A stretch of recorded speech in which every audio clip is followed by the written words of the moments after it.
महाशिवरात्रि का पर्व भगवान शिव की प्रसन्नता के लिए प्रसिद्ध है। हर व्यक्ति अपनी सामर्थ्य और समझ से भगवान शिव को प्रसन्न करने के लिए अलग अलग तरह से प्रयास करते हैं। तो मुझे लगता है कि हमारी गर्भस्थ संतान को भी इसमें पीछे क्यों रहना चाहिए।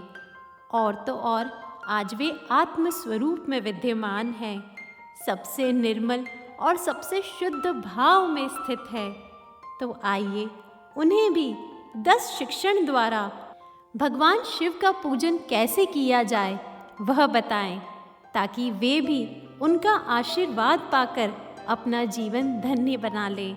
आइए संवाद प्रारंभ करें। मेरे बच्चे, यह दिन अति विशेष है। पौराणिक कथाओं के अनुसार इस दिन सृष्टि का आरंभ हुआ था। ईशान संहिता के अनुसार इस दिन भगवान शिव प्रकट हुए थे। उसी के अनुसार 12 ज्योतिर्लिंग भी इसी दिन प्रकट हुए थे। इसी दिन भगवान शिव और माता पार्वती का विवाह हुआ था। वहीं समुद्र मंथन के दौरान शिवजी ने हलाहल नामक विष भी इसी दिन पिया था। यहाँ रात्रि की भी अपनी महिमा होती है। इसमें अगर विधिवत पूजा की जाए तो यह बहुत ही फलदायी मानी जाती है।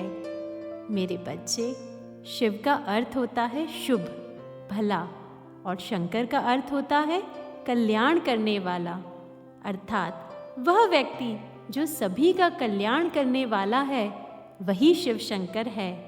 और कहा गया है शिवम भूत्वा शिवम यजेत, अर्थात शिव बनकर शिव की पूजा करें, तभी हम उनकी कृपा के पात्र बन सकते हैं। अर्थात उन्हें प्रसन्न करने के लिए मनुष्य को उनके अनुरूप ही बनना पड़ता है। पर अब तुम सोच रहे होंगे कि हम शिवजी जैसे कैसे बन सकते हैं। सही है, पर आज मैं तुम्हें अपनी समझ के अनुसार उनके पूजन का वर्णन करती हूँ, जो हमें अनेक शिक्षाएं देता है। जैसे पहली, शिवलिंग, अर्थात सारा विश्व ही भगवान है। भगवान की गोल पिंडी बताती है कि इस विश्व को भगवान का स्वरूप माने और विश्व के साथ वह व्यवहार करे जो हम अपने लिए चाहते हैं। दूसरा, शिव का वाहन है बैल, नंदी, अर्थात सौम्य, सात्विक, शक्ति, हिम्मत का प्रतीक है। मेरे बच्चे, हमें भी जीवन में हर परिस्थिति में हिम्मत रखनी चाहिए। तीसरा, उनके प्रधान गण वीरभद्र है, अर्थात शालीनता कभी डरपोक नहीं होती। तुम सभ्य रहो पर साथ ही वीर और तेजस्वी बनो, तभी शिव तत्व मतलब अच्छाई की स्थापना हो पाएगी। चौथा, महादेव मुंडों की माला अपने गले में पहनते हैं, अर्थात उन्होंने डर को अपने वश में किया हुआ है। पांचवा, भगवान का वास हिमालय पर है, जहाँ खूंखार जानवर रहते हैं, प्राकृतिक आपदाएं आती रहती है। उसी प्रकार हमारा जीवन भी संघर्षों से भरा है। हमें उनसे घबराना नहीं चाहिए, बल्कि श्रेष्ठ पथ पर आगे बढ़ हिमालय रूपी ऊंचाइयों को प्राप्त करना चाहिए। छठा, गंगा माता उनकी जटाओं से निकल रही है। निर्मल शांति की प्रतीक गंगा उनसे ही आरंभ होती है।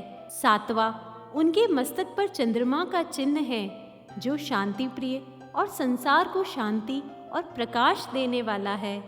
उसी प्रकार हमारा मस्तिष्क भी सदैव शांत रहना चाहिए और हमारी बुद्धि गंगा समान सभी के कल्याण में हो लगी रहनी चाहिए।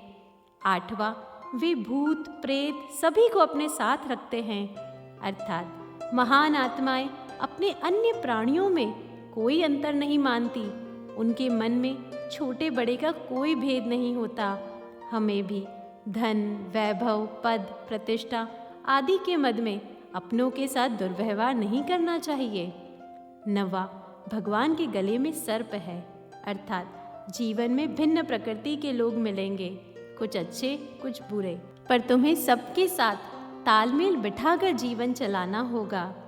10वां है, वे नीलकंठ कहलाए, क्योंकि समुद्र मंथन से जब विष निकला और सारे देवता घबरा गए, तब महादेव कहलाने वाले शंकर ने ही अपने शरीर की परवाह ना करते हुए उस विष का पान किया।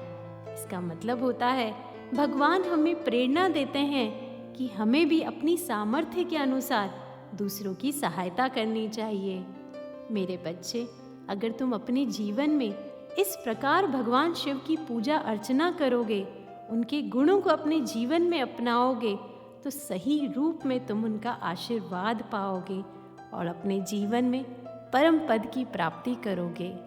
आओ अब अंत में उन महादेव शंकर से हम प्रार्थना करें। वंदे ईशान देवाय नमस्तस्मै पिनाकिने आदिमध्यान्तरूपाय मृत्युनाशं करोतु मे, मृत्युनाशं करोतु मे।